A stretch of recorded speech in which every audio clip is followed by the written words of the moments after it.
ମାପ ଦେଖ ଗାଇବାର କେମିତି ଇଏ ହା ନ ଜାଣନ୍ତି ଗୋପ ଏମିତି ଆଙ୍କୁଡ଼ାରେ ଟାଣି ଆଣିବି ଇଏ ହା ନ ଜାଣନ୍ତି ଗୋପ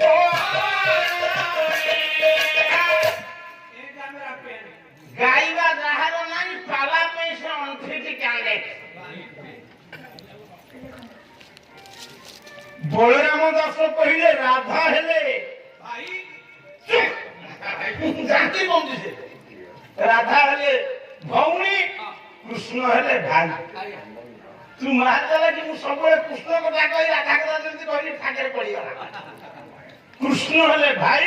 ରାଧା ହେଲେ ତାହେଲେ ମଉସା ରାଧା କୃଷ୍ଣ ଭାଇ ଭଉଣୀ ହେବେ ହେଇଥାନ୍ତେ ଆମର ଇଏ କଟକ ଜିଲ୍ଲାର ନେମାଳ ମହନ୍ତ ଅଚ୍ୟୁତାନନ୍ଦ ମହାପୁରୁଷ ନାହିଁ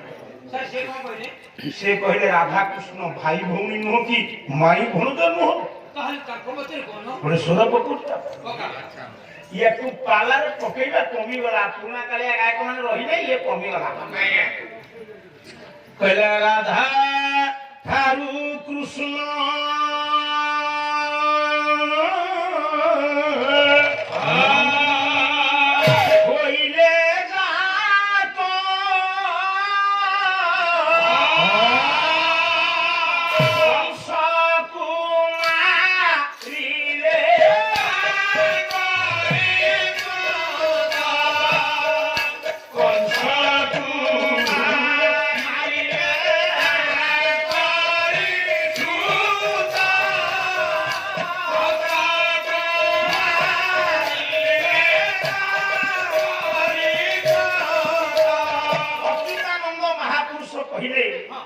ରାଧାକୃଷ୍ଣ ହଉଛନ୍ତି ମା ପୁଅ ପିଲାମାନେ ମନ ଦେଇକି ଶୁଣୁଥା ଯୋଉ ରାଧାକୃଷ୍ଣଙ୍କର ରାସୋତ୍ସବ ତୁମେ କର କମ ଚାଲ କି ମୁଁ ଜାଣିନି ମୁଁ ସାରୁ ଚାହିଁଲେ ତୁମେ କଥା ଚାହୁଁଛ ତାଙ୍କ ଆଡୁ ଚାହିଁଲେ ଯେମିତି ସଚିନ ପୁରୁଣା ବୁଝାଳି ଯୋଉଠି ପଚାରିଦେବି ଗାଁ ଲୋକ କହିଛନ୍ତି ପୁରୀ ଜିଲ୍ଲା ପିଲା ତୁମେ ଅଲଗା ଜିଲ୍ଲା ପିଲା ଅପେକ୍ଷା ତୁମେ ପ୍ରତିକ୍ରମବତୀ ପାଲା ବିଷୟରେ ତୁମର ଅଭିଜ୍ଞତା ଅଛି ଶୁଣ ଅଚ୍ୟୁତ କହିଲେ ରାଧା ହେଲେ ମା ସେ ହେଇଥାନ୍ତା କଣ କରିଥାନ୍ତା ଖୋର୍ଦ୍ଧା ଜିଲ୍ଲାର ଜଣେ କବି ଶିଶୁ ଅନନ୍ତ ଆଶ୍ରମର ସ୍ରଷ୍ଟା ଶିଶୁ ଅନନ୍ତ ନାହିଁ କହିଲେ ରାଧାକୃଷ୍ଣ ମାଇ ଭଣଜା ନୁହଁ ନା ପ୍ରକୃତି ପୁରୁଷ ଲାଗିଛି ଖେଳ ପ୍ରକୃତି ପୁରୁଷ ଲାଗିଛି ଖେଳ ନାରୀ ପୁରୁଷର ପ୍ରେମ ଉଜ୍ଜ୍ୱଳ ନାରୀ ପୁରୁଷର ପ୍ରେମ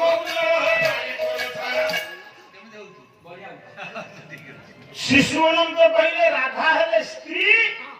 କୃଷ୍ଣ ହେଲେ ସ୍ୱାମୀ ଇଏ ଅଡୁଆ ନୁହଁ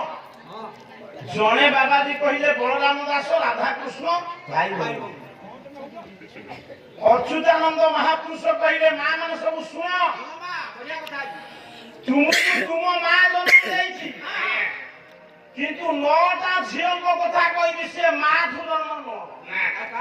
କିଏ ପାଣିରୁ କିଏ ମାଟିରୁ କିଏ ଆକାଶରୁ କିଏ ନିଆଁରୁ ଏମିତି ଛୁଆ ଜନ୍ମ ହେବେ ଆଜି କହିବ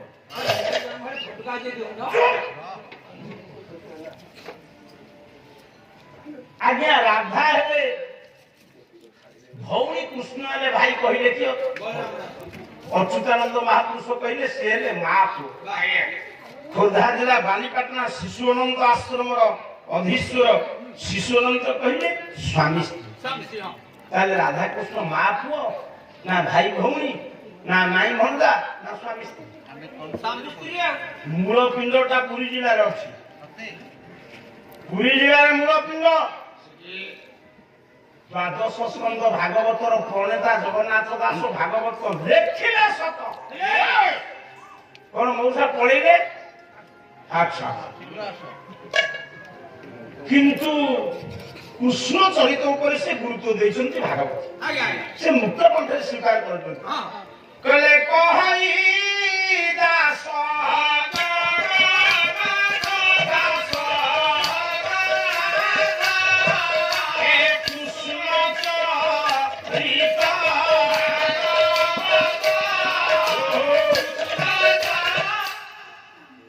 ଜଗନ୍ନାଥ ଦାସ ସ୍ୱୀକାର କରି ମୁଁ କୃଷ୍ଣ ଚରିତ ଭାଗବତ ଲେଖୁଛି।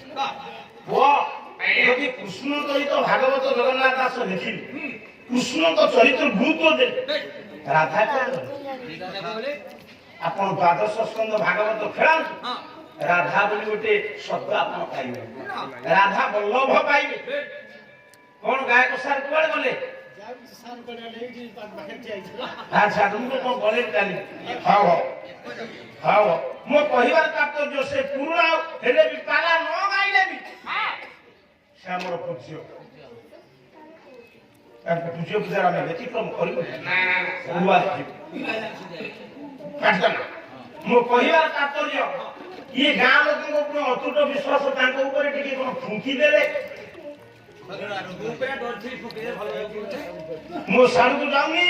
ତାହେଲେ ଜଗନ୍ନାଥ ଦାସ ଭାଗବତର ଯଦି କୃଷ୍ଣଙ୍କ ଚରିତକୁ ଗୁରୁତ୍ୱ ଦେଲେ ରାଧା କୁଆଡେ ଗଲେ? ଆରେ ଗୋପ ଲୀଳାକୁ ଯଦି ଆମେ ନାଟକ ସଜେଇବା ନାୟକ ହେବେ ହିରୋ ହେବେ କୃଷ୍ଣ ହିରୋଇନ ହେବେ ନାୟିକା ରାଧା ଅଛନ୍ତି। ଜଗନ୍ନାଥ ଦାସ କହିଲେ ରାଧା ବୋଲି ଗୋଟେ ନାରୀ କେହି ନାହିଁ। ମୁଁ ଟିକିଏ ହାତ ଯୋଡ଼ିକି ଆପଣଙ୍କ ପାଖରେ 10 ମିନିଟ ଟିକେ ପଛକୁ ଯିବି ଟିକେ ଆପଣଙ୍କୁ ଅଡୁଆ ଲାଗିବ। ଆଚ୍ଛା ଆଚ୍ଛା କିନ୍ତୁ ତା ଭିତରେ ନିଶ୍ଚିତ ଆପଣ କିଛି କଥା କୁହନ୍ତୁ ଟିକେ ପଛକୁ ଯାଇ ଭୃଗୁ ଭୃଗୁଙ୍କୁ ଆଣିବା ଭୃଗୁ ସଂହିତା ଭୃଗୁ କହିଲେ ରାଧା ବୋଲି ଗୋଟେ କେହି ନାହାନ୍ତି। ସେ କଣ କହିଲେ ଉସୁଷ୍ଟୁ ନେତିରା ଶବ୍ଦ ଧାରଣେ ପୋଷଣେ ପଦଗତି ରୀତି ସମ୍ପନ୍ନ ନାମନା ଏବ ବରିୟସି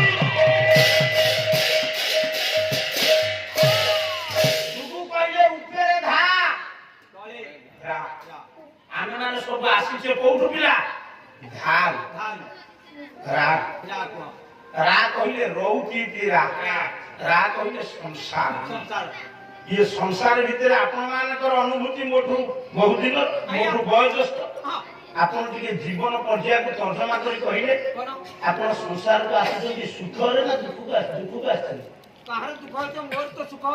କେହି ସୁଖରେ ନାହିଁ ଆପଣ ମାନେ କେହି କହିପାରିବେନି ଛାତିରେ ହାତ ବାଡେଇ ସୁଖରେ ଅଛନ୍ତି କାହିଁ ସୁଖରେ ନାହାନ୍ତି? ନା ଧନ ଅଛି ଆପଣଙ୍କ ପାଖରେ ଆପଣ କୋଟିପତି କୋଟିପତି ହେଇଥାନ୍ତା କରୋଡ଼ପତି ହେଇଥାନ୍ତା ଆପଣ ତ ଆପଣଙ୍କ ଶତ୍ରୁକୁ ଏପର୍ଯ୍ୟନ୍ତ ଚିହ୍ନି ପାରିଲେନି ଶତ୍ରୁକୁ ତ ଜିଣି ପାରିଲେନି ଶତ୍ରୁକୁ ପରାହତ କରିପାରିଲେନି ଖୁସିରେ କେମିତି ରହିବେ? ଶତ୍ରୁକୁ ମୁଣ୍ଡିଆ ମାରେନି ତୋର ଶତ୍ରୁ କିଏ? ଶତ୍ରୁ ମହିଷୀ କଣ କଲା? ଚପଲ ହଜେଇଲା। ଚୁପ ତୋ ସାଙ୍ଗରେ କେହି ଯଦି ଦ୍ୱନ୍ଦ୍ୱ କରିବା ତାକୁ ଟାଣିଲେ ସାଡୁ କାହିଁକି ବିଲ ବାଡି ସମସ୍ୟାରେ କି ହଣାକୁଟାରେ ସମାଧାନ ହବ ପୁଣି